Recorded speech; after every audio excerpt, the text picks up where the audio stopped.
Bu videoga e'tiborsiz bo'lmang. Agar siz shu videoni ko'rayotgan bo'lsangiz, aniq sizga foydali va ogohlantirish deb bilsangiz bo'ladi.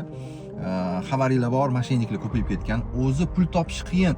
Yana bular ifloslar o'lgan ustiga tepgan qilyapti-da. Telegramlarda har xil profillarda APK formatda narsalar jo'natib yotishibdi. Siz uni bilishingiz mumkin. Men buni bilaman deb o'tkazib yubormang bu videoni. Uyimizdagi yoshi katta onaxon, otaxonlarimizni yoki Telegram tutayotgan farzandlarimizni bilmayapti uni. Shuni Telegramga kirsa, Jahongir Abdurahmonov degandan yoki bo'lmasam boshqa odamning profilidan mana bunaqa rasm va APK formatda fayllar kelyapti. Rasmga kirib o'qisanglar, mana bu ukamga keldi bugun. O'zbekiston Respublikasi Bosh prokuratura huzurida majburiy ijro buyurusi. Kimga? Zufar Sirochev Tahirovich va tegida telefon raqami ogohlantirish. Yosh kattalarimizga cho'chib ketadi, tegidagi faylga ham shuni kiradi, bo'ldi, tamom. Farzandlarimizga ham hammasiga ogohlantirib qo'yinglar. Meni onamga ham keldi, onam adashib kirib ketdilar. Men o'shancha shu videoni olishga majbur bo'ldim. Ayolimga ham kelibdi.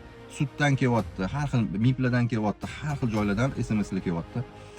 Bu videoni hamma tanishinglarga yuborib qo'yinglar va uyda Telegram tutayotgan yoshi katta onaxon, otaxonlarimizga ogohlantirib qo'yinglar.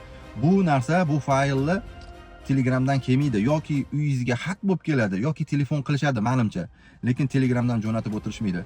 Sizlarga foydali bo'lgan bo'lsa, bizga xursandmiz, aldanmanglar, iloji boricha shu videoni hamma tanishinglarga yuborib tashlaylar.